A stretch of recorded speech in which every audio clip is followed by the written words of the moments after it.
Hey guys, so it's your Astro Girl V here, and I just wanted to do a part two to my previous video, which was Mercury sextile Saturn. If you haven't checked it out, pause this video and go look at it.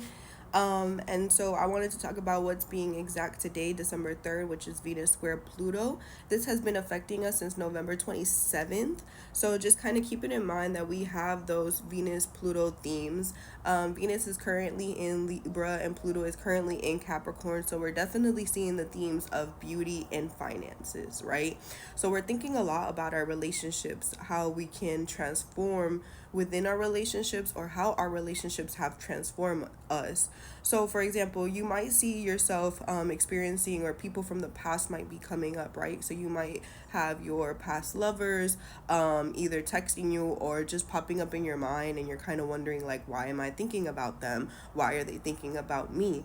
This is not a sign that you guys should get back together, but it is a sign to kind of think about how they affected you and how your other relationships how affected you, whether it is, like I said, a past lover, a friend, or a family member trying to come back into your life.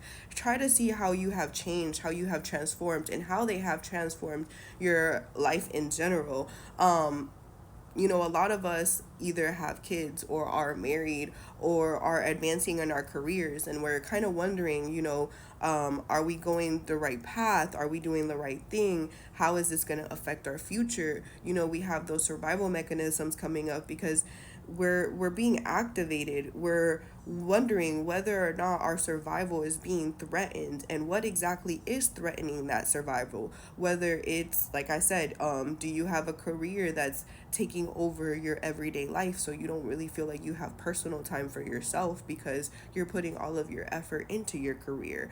Do you have a relationship that you feel like is hindering you more than uplifting you? Are you in a marriage where you feel stuck and stagnant and you don't really feel like you're moving forward? And so you have either resentment that you ended up having kids and now you can't have the career that you want.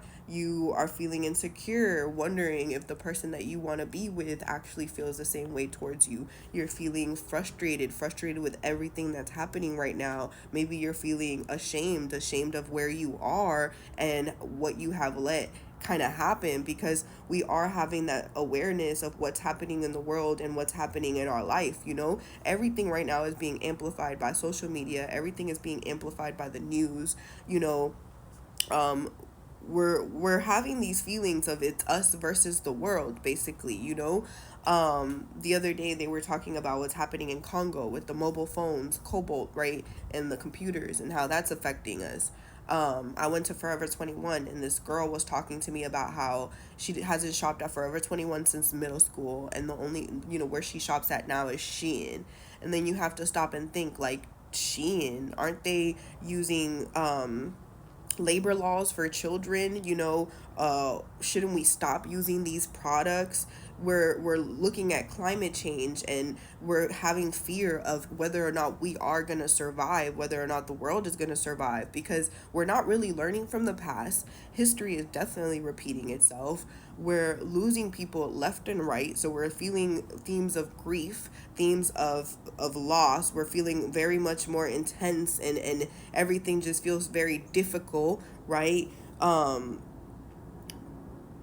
As a collective, we're kind of feeling less tolerant of other people, because it's kind of like, I'm putting in the hard work, I'm struggling, I'm miserable, I'm still doing what I gotta do. What are you doing with your life? How are you moving? Are you doing what needs to be done? But then we're also feeling that energy of, like, having more compassion for other people, wanting to be more nurturing and wanting to fight for others, right? Wanting to make sure that we all actually get to survive in this world. There's so many wars happening, and I think that as a collective is being brought up to our attention of, whether or not we want to continue in this path and how we want to move forward. And like I said, it's very much those themes of our personal relationships, our values. We're having that scarcity mindset. A lot of people right now are still kind of feeling, like that scarcity mindset of like the toilet papers when COVID was happening. What the fuck did that actually do? Who did that actually help? I kind of wonder how many people still have toilet paper just in their house waiting for the day that everything goes to shit. So, we're noticing these fears that we have. We're noticing what's triggering us. We're noticing our defense mechanisms, and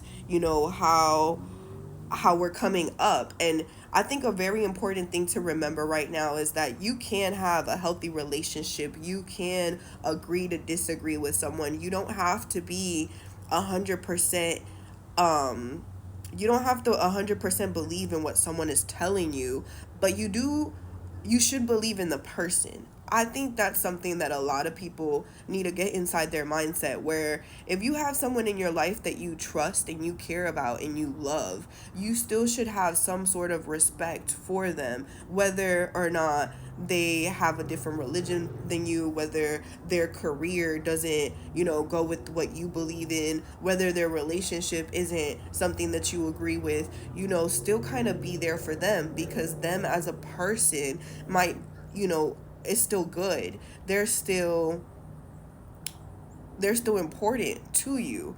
And it's kind of like that Pluto theme of like good guy versus bad guy, and kind of not really allowing for there to be a gray area.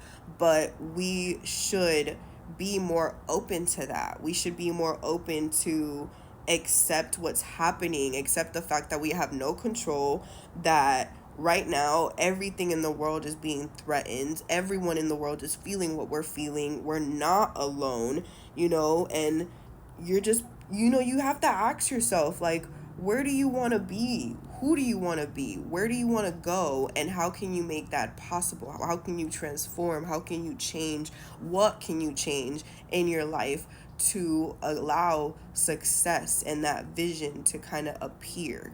We're feeling a very dark depression kind of thing, but it's also a gift.